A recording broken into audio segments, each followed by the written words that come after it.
So let's start with the chassis, engine, and axle buildup area, because that's where it all begins. Western Star trucks are built to last, no matter how hard the job. And nowhere is that more apparent than on the Portland Truck Plant's 1,200-foot-long chassis assembly line. It runs the length of the entire building. Every custom-built truck chassis starts here with a pair of rugged frame rails that have holes pre-punched for the components that each customer specifies. Then technicians add heavy-duty cross members, brackets, spring hangers, and air tanks before installing the axles and suspension. Here you can see all the frame rails lined up outside per serial number, ready to come in for assembly. You can tell by all the different lengths and thicknesses how many different trucks we can build here in one day. These frame rails are punched out, not drilled, by a computer diagram. Then they are flanged, then they are shot peened, and then they're E-coated.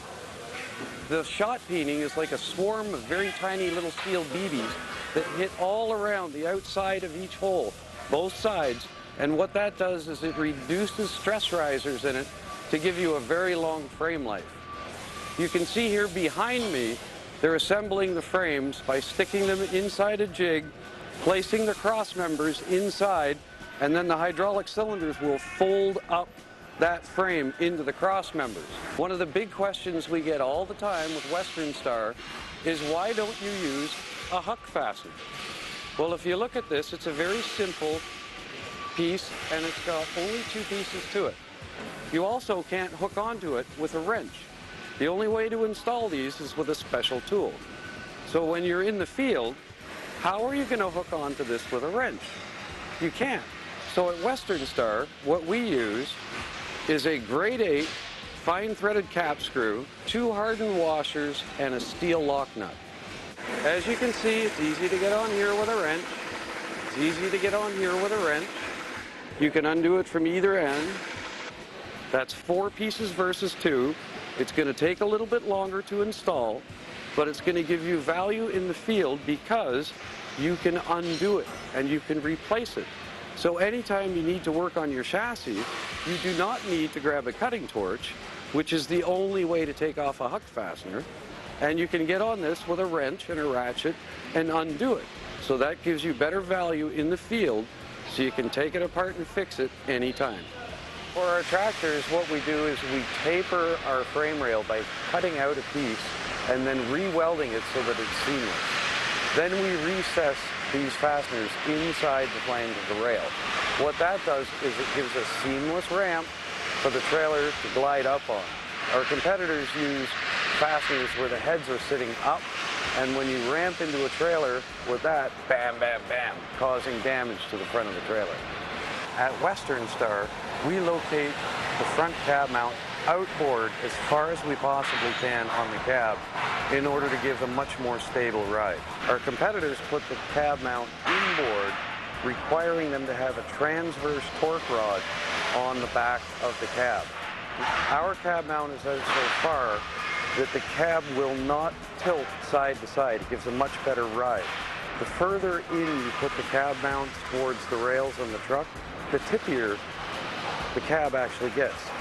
So inside here in this casting is a little pin, and that pin locates inside a hole in this pipe. When it's torqued down, this cab mount structure actually becomes another cross member holding the frame rails together and reducing flex at the power unit. We locate our removable front toe pin inside the front closing cross member, giving it extra strength. We have our pin removable so that you can hook the loop of a cable or a chain inside the cross member and then drop the pin. The pin is rated at a 110,000-pound line pull on a 45-degree angle because, as you know, it's very difficult to line up 2 trucks straight with each other in order to pull one out. Here's how Western Star holds up their looms and harnesses on all rails, on all models of trucks. We take this steel standoff that is threaded on the end and we weld it onto the frame or onto the cross member of the chassis. Then we use a rubber-coated steel zinc-coated P-clamp and use a steel lock nut on the outside. The Western Star system holds the harness away from the frame by a large amount. So what happens is when you get road salt and dirt all piling up on top of the harness, it just falls away and down. These are still going to be on your truck 30 years from now, and you can take this nut off and you can undo the clamp, you can work on the harness, and you can put it all back on. These are going to be with you 30 years from now. This is the beginning of the Western Star axle line. You can see the rear axles lined up, ready to go in to get their suspension brackets welded. We are certified by every axle builder to put on our own suspension brackets. The reason that we put our own brackets on the housings is we have so many different options in suspensions with Western Star.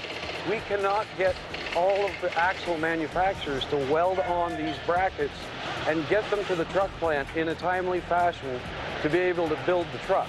Behind me you can see the axle assembly line. They're getting their axle shafts installed, brake spiders, brake chambers, brake drums, hubs, ABS sensors, and they're getting their springs put on.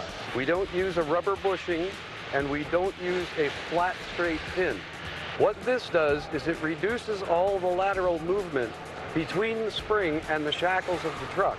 That means you don't get any clunking when you turn the wheel backwards or forwards, and it lasts much longer than a rubber bushing. If you want the truck to last 30 years, this is the kind of thing we're going to put on a Western Star. Does it cost a little more? Yes, it does. Western Star also uses rubber bump stops on the front axle. So when your spring comes up and hits the frame, you've got a rubber cushion in there so you get a much better feel when you're driving off-road. The last thing to be installed on the axles are the drive lines. Every time you order a truck with a different wheelbase or a different model, you're going to have different drive lines on it. So these are as individual as the frame rails are. So it's a great logistics feat to get all these drive lines exactly the right length and exactly the right time to the right place in order to get a truck built. That's some serious customization. Now assembled, it's time for the custom chassis to be prepared for painting. After a trip through the paint booth, the chassis goes through ovens where the paint is cured at up to 200 degrees Fahrenheit or 90 degrees Celsius. Now that's hot. After a cool down period, technicians get to work on hanging the engine package and making the necessary connections before installing the fuel tanks and batteries. One of the great things at Western Star is engine options. We have our own proprietary series of engines, 16-liter, 15-liter, and 13-liter from Detroit Diesel. We also offer the tried and true Cummins ISX. Now we also have emission level options. If you want to have an off-highway truck that will never see the road, you can still get our proprietary Series 60 engine in a Tier 3 off-highway emission rating. No diesel particulate filter, no EGR, just a simple turbo and a muffler.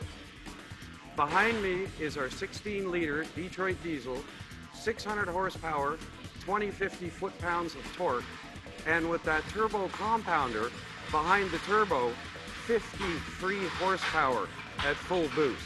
It is truly a great engine. We're here in the cooling module assembly area.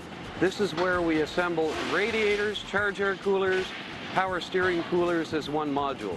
We are the last OEM to build a copper brass radiator for engine cooling.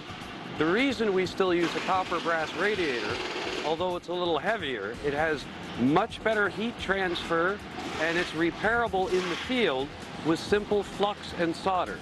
So if you're out in the oil field and you punch a stick through the side of your radiator, you can fix it. Also, the tanks are steel, bolted, gasketed tanks. So if the gasket leaks, all you do is you take out all the bolts, you take the tank off, replace the gasket, and away you go. Now, if you have a plastic tank aluminum radiator, if it causes a leak at the gasket, you have to take that radiator and throw it away. Now, for highway applications, we will approve plastic tank aluminum radiators to save weight. But for anything 10% or greater off-highway, copper brass is still the way to go. We had an 1,875 square inch copper brass radiator with 500 horsepower engine running constantly at 104 degrees ambient temperature with the hood closed, constant. No other OEM can perform like that. We are the king of cooling. At Western Star, we mount our fuel tanks on steel J-brackets. The steel J-bracket holds the tank up in the air. The strap does not hold the tank up. Then what we do at Western Star is we use a wide steel strap in order to hold the tank onto the J-bracket. Now, the problem a lot of our competitors have is called tank roll. And what happens with tank roll is the tank will roll inside the band, so the filler neck comes lower and lower to the road. Or worse yet, it rolls onto the other side and you can't stick a nozzle in it. And here is a sample of a competitor's fuel tank isolator. This is the rubber that goes in between the tank and the strap. As you notice, ours is much wider than theirs. So we use a wider strap for greater strength, and then to increase the PSI on the tank to prevent it from rolling, we use a serrated isolator in here. You can see all the little slits that are cut in it, and that's the same theory as the lady's high-heeled shoe with that heel on the ground, increasing the PSI. So we've got wider bracket, serrated rubbers, and steel J-brackets that will hold that tank up in the roughest conditions. Does this cost a little more? Yeah, it does.